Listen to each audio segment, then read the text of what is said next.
Hello बच्चों, मैं कोमल गुप्ता आपकी केमिस्ट्री टीचर और आज फिर से एक और बार हम इस चैप्टर को लेके आए हैं हेलो एल्कीन और हेलो एरीन, जिसके 3 पार्ट हम ऑलरेडी पढ़ चुके हैं, जिसके अंदर हमने बहुत सारा कुछ कवर कर लिया। लास्ट पार्ट में हमने इनकी फिजिकल प्रॉपर्टीज़ और केमिकल प्रॉपर्टीज़ देखी थी, जिसमें हमारी केमिकल प्रॉपर्टीज़ SN1 और SN2 तक कंप्लीट हो चुकी थी। फिजिकल प्रॉपर्टीज़ में हमने ये देखा था कि इनका ऑडियोर कैसा होता है, इनका स्टेट कैसा होता है, कलर की बात हमने की थी, boiling point, melting point, density और डाइपोल मोमेंट, जिसमें हमें एक एक्सेप्शन मिला था। और वो एक्सेप्शन ये था कि जब हम डाइपोल मोमेंट की बात कर रहे थे, जो CH3Cl का डाइपोल मोमेंट CH3F के कंपैरेटिव ज़्यादा होता है। अब वो क्यों होता है, उसके लिए तो आपको वही वीडियो देखना पड़ेगा, क्योंकि यहाँ पर मैं वो बात दोबारा नहीं करने वाली। आज हम बात करेंगे इनके केमिकल प्रॉपर्टीज़ की, और केमिकल प्रॉपर्टीज़ की शुरुआत हम करते हैं SN1 और SN2 के डिफरेंसेस से। मैंने आपको एक बात बोली थी, SN1 और SN2 से हर बार एक क्वेश्चन CBSE ज़रूर से ज़रूर पूछता है, तो एक बार हम इन दोनों के डिफरेंसेस का रिवीजन कर लेते हैं। देखो, जो SN1 रिएक्शन है उसमें मैंने आपको बताया था, जो 1 है ये क्या है, ये बताता है उसकी मॉलिक्यूलरिटी। मतलब हमारी जो SN1 रिएक्शन है इसकी मॉलिक्यूलरिटी होती है भाई 1, इसलिए ये जो रिएक्शन होती हैं इन्हें हम बोलते हैं यूनिमॉलिक्यूलर रिएक्शन। और SN2 रिएक्शन है उसकी मॉलिक्यूलरिटी होती है 2, इसलिए हम उसे बोलते हैं बायमॉलिक्यूलर रिएक्शन। अब बात करते हैं हम इनके ऑर्डर की। SN1 का जो है ऑर्डर वो 1 होता है। क्यों होता है ये बात आपको अच्छे से पता है कि जब हम SN1 पढ़ रहे थे वो सिर्फ एक चीज़ पर डिपेंड कर रही थी, और वो सबस्ट्रेट पर, मतलब हमारा जो एल्किल हैलाइड है वो कैसा है। ठीक है, जब हम बात करते हैं SN2 रिएक्शन की, तो SN2 रिएक्शन हमारे 2 फैक्टर्स पर डिपेंड कर रही थी, और वो थी न्यूक्लियोफाइल और दूसरा हमारा सबस्ट्रेट। ठीक है, अब देखिए इनका मैकेनिज्म। जब हमने इनका मैकेनिज्म पढ़ा तो हमने ये पढ़ा SN1 जो रिएक्शन है वो 2 स्टेप में हो रही थी। फर्स्ट स्टेप में जो है वो हम क्या कर रहे थे, कार्बोकेटाइन का फॉर्मेशन कर रहे थे, और दूसरी स्टेप में हम क्या कर रहे थे, दूसरी स्टेप में हम हमारे न्यूक्लियोफाइल को जो है वो अटैक करवा रहे थे। इसलिए SN1 रिएक्शन 2 स्टेप मैकेनिज्म होती है, जबकि SN2 रिएक्शन हमने एक के साथ पढ़ी थी। मतलब उसमें क्या हो रहा था, लिविंग ग्रुप भी निकल रहा था, और वहीं से जो है हमारा सबस्ट्रेट आकर, हमारा न्यूक्लियोफाइल आकर हमारे सबस्ट्रेट पर अटैक कर रहा था। इसलिए ये रिएक्शन होती है 1 स्टेप मैकेनिज्म। ठीक है, अब इसमें बात देखो, SN1 में हमारे पास सिंपली बना था हमारा कार्बोकेटायन, बिल्कुल बना था। तो इसका मतलब जो मेरा न्यूक्लियोफाइल है वो इधर से भी आकर अटैक कर सकता है और इधर से भी आकर अटैक कर सकता है। इसका मतलब SN1 रिएक्शन में nucleophile can attack from both sides. लेकिन SN2 में क्या हो रहा था, SN2 में एक साइड ऑलरेडी हमारा OH ग्रुप लगा हुआ था, एक हमारा हैलोजन ऑलरेडी लगा हुआ था, फिर जो हमारा न्यूक्लियोफाइल आकर अटैक करेगा तो उसके पास एक ही जगह खाली है। इसलिए SN2 रिएक्शन में सिर्फ एक साइड से जो है वो हमारा अटैक हो पाता है। तो SN1 और SN2 के हमने अभी तक कितने पढ़ लिए, 4 डिफरेंसेस, और हमें समझ में आ गया। अब SN1 की बात करते हैं। जो SN1 है उसके लिए भाई हमें प्रोटिक सॉल्वेंट चाहिए। प्रोटिक और एप्रोटिक सॉल्वेंट की बात हम ऑलरेडी कर चुके हैं, और SN2 में हमें चाहिए भाई एप्रोटिक सॉल्वेंट। वो क्यों चाहिए, क्योंकि देखो SN1 में जो हमें पहले क्या करना है, सिंपली हमें चाहिए हमारा डोनर ग्रुप। ठीक है, उसके लिए हमें हमारा हैलोजन को पहले भगाना पड़ता है, तो हैलोजन को भगाने के लिए हमें चाहिए हमारा प्रोटिक सॉल्वेंट। ठीक है, और SN2 में हमें चाहिए भाई एप्रोटिक सॉल्वेंट। फिर हमने बात की थी इसमें ऑर्डर ऑफ एल्किल हैलाइड की। हमने देखा हमारा जो कार्बोकेटाइन बन रहा है वो स्टेबल कार्बोकेटाइन बनना चाहिए, इसलिए इसमें ऑर्डर हम चेक करेंगे 3 डिग्री, 2 डिग्री, 1 डिग्री, और फिर हमारा मिथाइल। 3 डिग्री से पहले हमने किसकी बात करी, बेंजाइल लिखी, उसके बाद एलाइल लिखी, उसके बाद आया था हमारा 3 डिग्री कार्बोकेटाइन। इसका अपोजिट ऑर्डर होता है हमारे पास SN2 में, मिथाइल कार्बोकेटाइन 1 डिग्री, 2 डिग्री और 3 डिग्री। इसका ऑर्डर ऐसा क्यों होता है, देखो अगर इसमें ना हम ज़्यादा कॉम्प्लेक्स, मतलब 3 डिग्री अगर हम कार्बोकेटाइन ले लेंगे ना पहले, तो हमारे जो न्यूक्लियोफाइल को अटैक करने के लिए ना जगह कम बचती है। इसलिए जो इसमें हमें अटैक करने के लिए जो हमें सबसे ज़्यादा पहले चाहिए वो कौन चाहिए, मिथाइल। जितना छोटा हमारा सबस्ट्रेट होगा ना उतना ही जल्दी जो है न्यूक्लियोफाइल आकर अटैक कर पाएगा। अब इनमें देखो इतने सारे डिफरेंसेस है ना, दोनों के अंदर एक कॉमन चीज़ है, वो है गुड लिविंग ग्रुप। मतलब इनसे जो हैलोजन जुड़ा हुआ है हमारे RH से, वो कैसा होना चाहिए, वो ऐसा होना चाहिए जो फटाफट से हमारे जो कार्बन है उसको छोड़ दे। जितनी जल्दी वो छोड़ेगा उतनी जल्दी हमारी रिएक्शन कंप्लीट होगी। तो दोनों में एक कॉमन बात है, वो क्या है, इनमें दोनों में लिविंग ग्रुप जो है वो गुड होना चाहिए। SN1 में हमें न्यूक्लियोफाइल की स्ट्रेंथ से कोई फर्क नहीं पड़ रहा था, सिर्फ सबस्ट्रेट से फर्क पड़ रहा था, क्योंकि न्यूक्लियोफाइल आकर तो नेक्स्ट में अटैक करेगा। लेकिन हमें SN2 में न्यूक्लियोफाइल की जो है स्ट्रेंथ से फ़र्क पड़ेगा। अगर न्यूक्लियोफाइल बहुत स्ट्रॉन्ग नहीं होगा तो हमारा जो कार्ब कैटायन जो हमें चाहिए, हमारा जो सबस्ट्रेट है उस पर जो हमारा हैलोजन जुड़ा हुआ है, अगर न्यूक्लियोफाइल इतना वीक है कि उस हैलोजन को नहीं हटा पाया तो क्या है, हमारी रिएक्शन आगे होगी ही नहीं।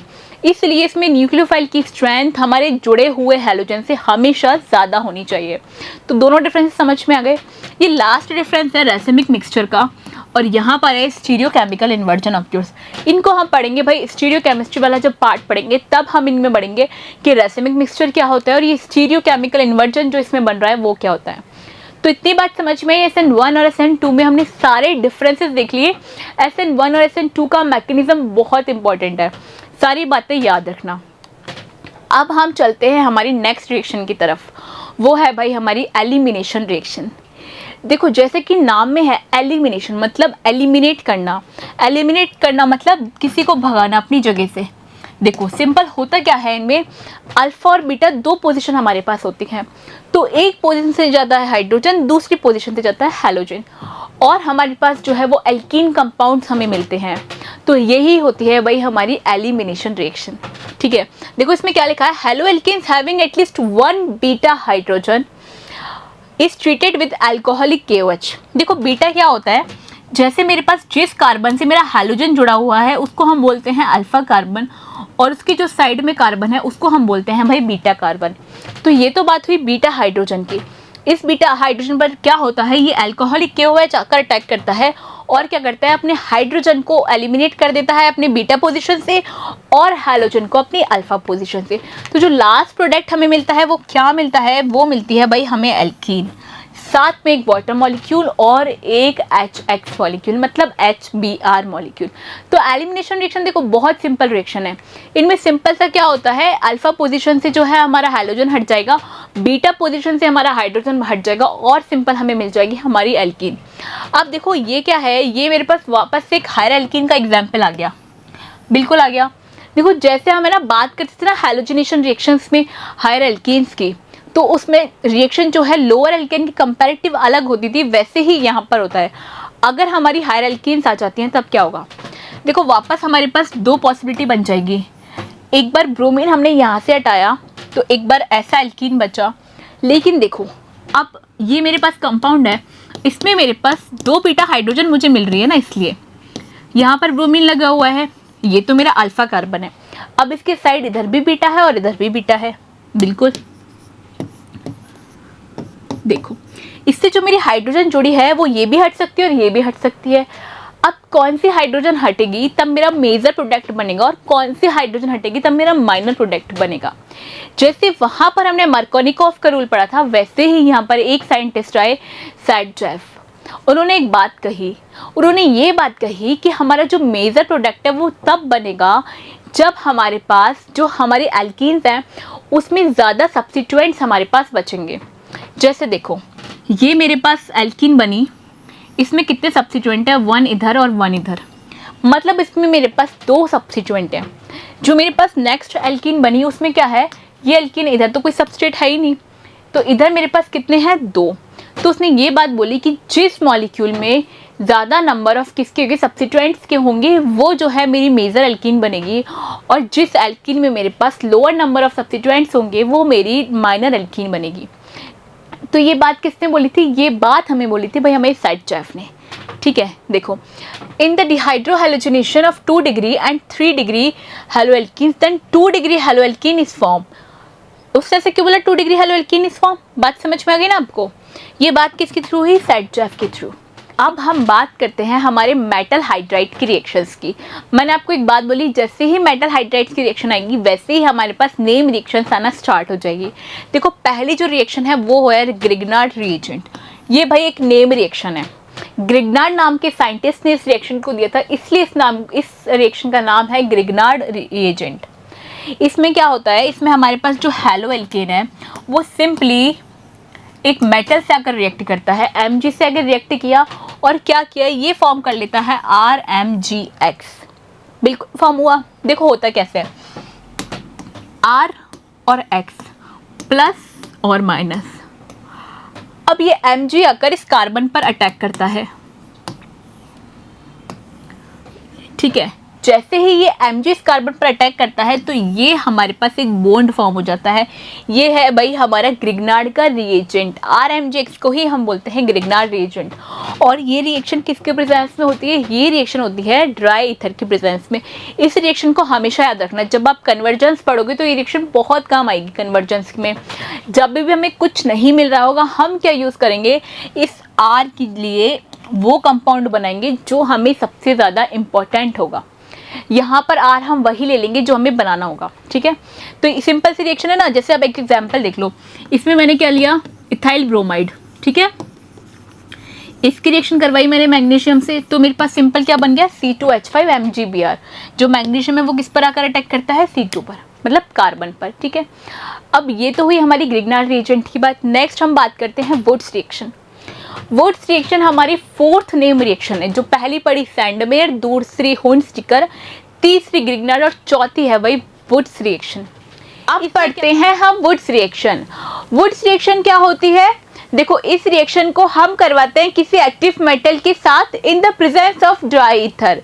और इस रिएक्शन में होता क्या है, जब इस रिएक्शन को हम किसी एल्किल हैलाइड के साथ करवाते हैं तब हम उस एल्किल हैलाइड की सेम 2 यूनिट लेते हैं। अब वो दोनों यूनिट मिलके क्या करती है, हमें हायर नंबर ऑफ एल्केन्स की तरफ लेके जाती है। फॉर एग्जाम्पल, अगर पहले मेरे पास मिथाइल का मॉलिक्यूल था, मतलब मिथाइल हैलाइड था, तो अब जब मुझे कंपाउंड मिलेगा, मतलब मेरा जो प्रोडक्ट मिलेगा, मुझे क्या मिलेगा, इथेन मिलेगा। जैसे मेरे पास रिएक्टेंट साइड में अगर मैं ले लेती हूँ ब्यूटेल का हैलाइड, मतलब ब्यूटाइल हैलाइड कोई भी, तो मुझे प्रोडक्ट क्या मिलेगा भाई, मुझे प्रोडक्ट मिलेगा ऑक्टेन। मतलब मैं जितने नंबर ऑफ कार्बन रिएक्टेंट्स मिलूंगी उतने number of just double carbon मुझे प्रोडक्ट साइड में ऑक्टेन होंगे। क्या ये बात क्लियर है? देखो, इस रिएक्शन में होता कैसे है, ये जो एक्टिव मेटल है वो क्या करता है, यहाँ से इस हैलाइड आयन को लेके जाता है और मिल जाते हैं हमें हमारे दोनों जो हमारे RR, मतलब दोनों जो हमारे एल्किल्स हैं वो जुड़ जाते हैं साथ में और हमें हायर एल्केन्स नंबर यहाँ से मिल जाते हैं। फॉर एग्जाम्पल देखो, जैसे मैं यहाँ C2H5 प्लस कोई हैलाइड ले लेती हूँ, क्लोरीन का ले लेती हूँ, साथ में इस रिएक्शन को मैं करवाती हूँ 2 सोडियम मेटल के साथ। वापस से मुझे क्या करना है, सेम ये मॉलिक्यूल एक यूनिट और लेनी है, तो मैंने फिर से ले लिया ClC2H5। अब होगा क्या, जैसे ही मैं इस पे ड्राई ईथर डालती हूँ वैसे ही क्या होता है, यहाँ से भाई निकल जाता है ये Cl2, मतलब 2NaCl जो है यहाँ से बाहर निकल जाता है, ठीक है। और अब मुझे क्या मिला, मुझे मिला भाई C2H5 और C2H5, ठीक है, ये मिलेगा भाई मुझे। मतलब क्या मिला भाई मुझे, अब मुझे मिला ब्यूटेन। तो ऐसे होती है वुड्स रिएक्शन। तो ये बात तो कंप्लीट हुई भाई हमारी कौन सी रिएक्शंस की, हेलो एल्केन्स की। अब बात करते हैं कि हमारी हेलो एरिन्स की जो रिएक्शन है वो कैसे होती है। जैसे हमने हेलो एल्केन्स की रिएक्शन पढ़ी, वैसे ही हमारी हेलो एरिन्स की जो रिएक्शन है ये भी 3 तरीके से हो सकती है। फर्स्ट हम इसमें पढ़ेंगे न्यूक्लियोफिलिक सब्स्टिट्यूशन रिएक्शन, सेकेंड हम इसमें पढ़ेंगे इलेक्ट्रोफिलिक एडिशन रिएक्शंस, और थर्ड हम इसमें पढ़ेंगे रिएक्शंस विद मेटल। मतलब न्यूक्लियोफिलिक सब्स्टिट्यूशन रिएक्शन से हम कैसे हमारे हेलो एरिन्स बनाएंगे, उसके बाद इलेक्ट्रोफिलिक एडिशन से, और उसके बाद हम पढ़ेंगे मेटल के साथ इनकी रिएक्शंस। देखो, जो हमारे हेलो एरिन्स होते हैं ना, ये न्यूक्लियोफिलिक सब्स्टिट्यूशन रिएक्शन देने में बहुत अनसक्सेसफुल हुए। क्यों हुए ऐसा? क्योंकि देखो, जो हमारी बेंजीन रिंग होगी ना, मतलब हमारी एरिन रिंग के साथ जो भी हमारा हैलाइड एटम अटैच है, मतलब हमारी जो हेलो एरिन है इसके पास, हर हैलाइड एटम के पास क्या है भाई, लोन पेयर्स प्रेजेंट है। अब लोन पेयर प्रेजेंट है तो ये लोन पेयर क्या करेंगे, ये यहाँ पे जाके इस रिंग के साथ स्टार्ट करते हैं रेजोनेंस। तो इस रेजोनेंस की वजह से होता क्या है भाई, यहाँ कुछ ऐसी स्ट्रक्चर बननी शुरू हो जाती है। देखो, ये बॉन्ड यहाँ, ये यहाँ और ये यहाँ, लेकिन यहाँ पर आ जाते हैं पार्शियली डबल बॉन्ड कैरेक्टर। उसकी वजह से ये बॉन्ड शिफ्ट होता है इधर। अब ये जो पार्शियली डबल बॉन्ड कैरेक्टर है ना, इनकी वजह से होता क्या है, यहाँ से इस क्लोरीन मॉलिक्यूल को सब्स्टिट्यूट करना थोड़ा मुश्किल होता है। अब ये क्लोरीन मॉलिक्यूल यहाँ से सब्स्टिट्यूट आराम से तो नहीं हो पाएगा, लेकिन हम इस रिएक्शन को करवाते तो हैं पर थोड़ी विग्रस कंडीशंस में, मतलब टेम्परेचर को और प्रेशर को हमें बहुत ज़्यादा हायर अमाउंट में, बहुत ज़्यादा हायर जो टेम्परेचर अगर हम दें तो ये रिएक्शन जो है पॉसिबल हो जाएगी। फॉर एग्जांपल देखो, ये मेरे पास कौन सा हैलाइड है, क्लोरीन का हैलाइड है, मतलब क्लोरोबेंजीन जो मेरे पास ये स्ट्रक्चर है, इसके अगर मैं सोडियम हाइड्रोक्साइड से रिएक्शन करवाऊं पर प्रेशर और टेम्परेचर मैं कैसे लूँगी, बहुत ज़्यादा हाई, जैसे 623 केल्विन और 300 एटीएम प्रेशर पे जब मैं इसको करवाती हूँ एसिडिक कंडीशन के अंदर, तब क्या होता है, मेरा क्लोरीन वहाँ से सब्स्टिट्यूट होता है और फिर मुझे क्या मिलता है, तब मुझे मिलती है फिनॉल रिंग। ये जो रिंग है ये कौन सी है, फिनॉल। इसकी बात हम नेक्स्ट चैप्टर में बहुत अच्छे से करने वाले हैं, क्योंकि जो हमारा नेक्स्ट चैप्टर है वो है अल्कोहल, फिनॉल और ईथर, मतलब पूरा स्ट्रक्चर पे हमारा पूरा एक चैप्टर है। तो ये जो बना भाई वो बना हमारा फिनॉल, ठीक है। अब क्या करते हैं भाई, हम इस फिनॉल रिंग पे इसके एक पैरा पोजीशन पे नाइट्रो ग्रुप लगा देते हैं।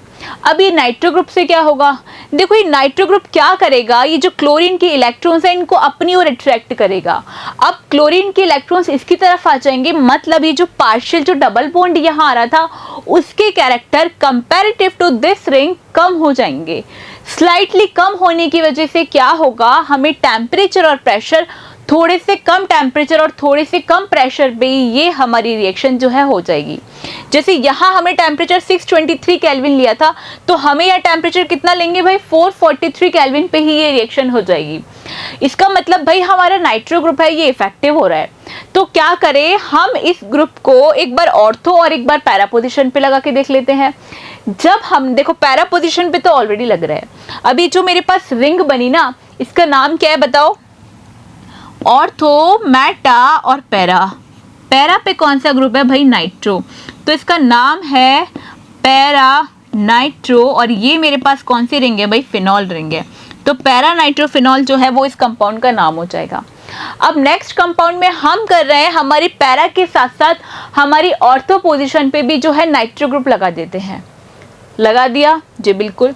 अब क्या हुआ, जब हमने पहले टेम्परेचर 443 केल्विन लिया, अब हम क्या कर रहे हैं भाई, और कम कर देते हैं, और कम टेम्परेचर होते ही क्या हुआ, ये रिएक्शन जो है हो गई, क्योंकि पहले तो सिर्फ नाइट्रो ग्रुप है जो वहीं से अपने इलेक्ट्रॉन्स खींच रहा था, अब ये यहाँ से भी खींचेगा और यहाँ से भी। इसकी वजह से जो क्लोरीन पे पार्शियल डबल बॉन्ड कैरेक्टर आ रहे थे अब वो और कम हो जाएंगे, तो अब ये रिएक्शन जल्दी फिजिबल हो जाएगी। फिर हम नेक्स्ट बार क्या कर रहे हैं भाई, हम नेक्स्ट बार इस नाइट्रो ग्रुप को दोनों ऑर्थो पोजीशन पे और एक जो पैरा पोजीशन हमारे पास वैकेंट है हमने वहां लगा दिया।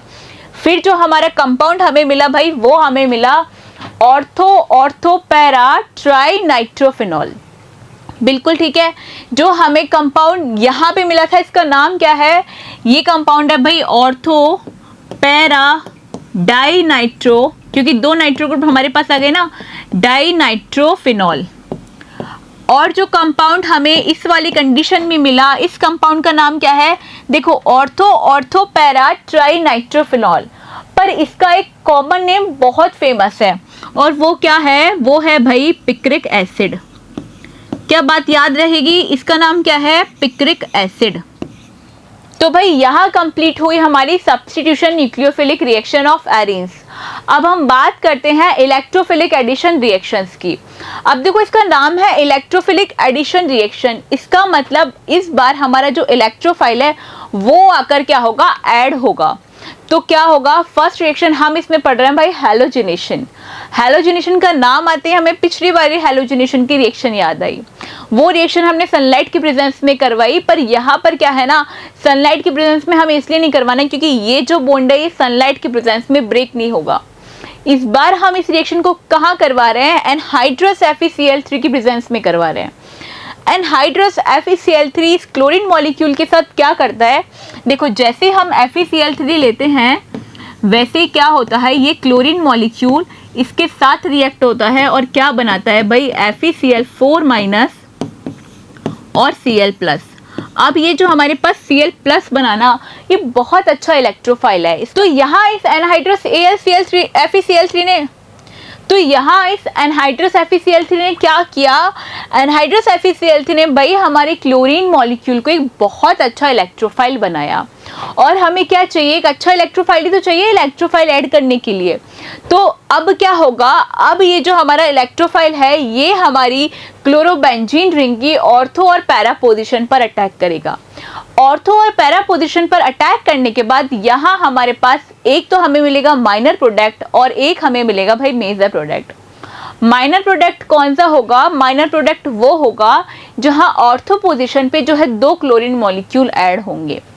वो माइनर इसलिए होगा क्योंकि ये जो क्लोरीन मॉलिक्यूल हमारे पास ऐड होंगे इनमें होगा आपस में बहुत सारा रिपल्शन, और जो दूसरा मॉलिक्यूल हमें मिलेगा पैरा पोजीशन पे वो भाई ज़्यादा अमाउंट में बनेगा क्योंकि उसमें रिपल्शन जैसा कोई भी चांस क्रिएट नहीं हो रहा। ठीक है, तो बात समझ में आई। जब हमने हैलोजिनेशन करवाया तो हमने हैलोजिनेशन एनहाइड्रस FeCl3 या AlCl3 की प्रेजेंस में हम इस रिएक्शन को करवाते हैं और भाई हमें 2 प्रोडक्ट मिलते हैं, एक हमें ऑर्थो वाला, एक हमें पैरा वाला।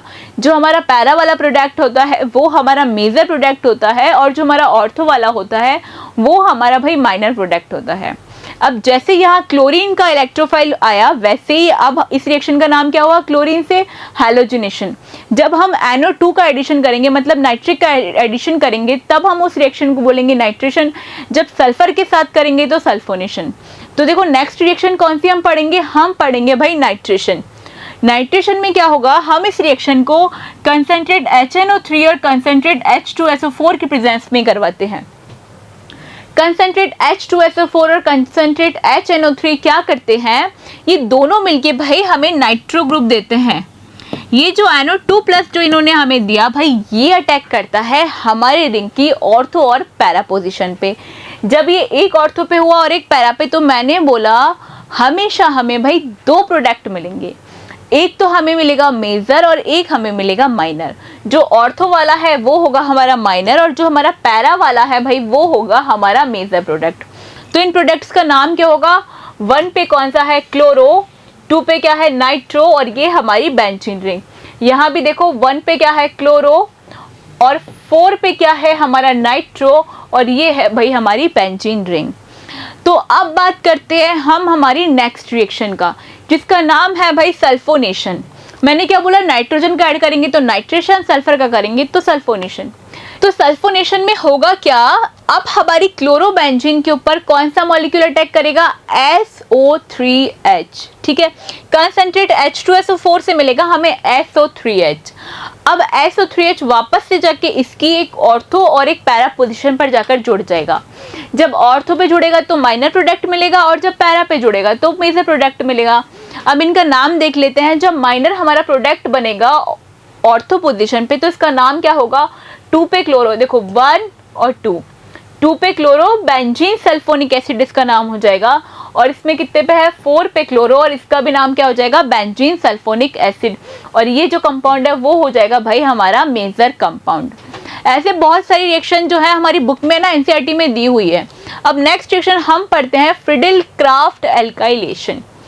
फ्रिडल क्राफ्ट एल्काइलेशन में क्या होता है, जो काम हमारी हैलोजिनेशन में हो रहा था मतलब हमारा एनहाइड्रस FeCl3 था, वहाँ यहाँ क्या होता है हमारा एनहाइड्रस AlCl3 जो है रिएक्ट करता है किससे, CH3Cl से और हमें क्या मिलता है AlCl4 माइनस और साथ में हमें मिलता है भाई CH3+ जो कि एक बहुत अच्छा इलेक्ट्रोफाइल है। तो यहाँ भी हमने एनहाइड्रस AlCl3 क्यों लिया, क्योंकि हमें बहुत अच्छा इलेक्ट्रोफाइल एक चाहिए।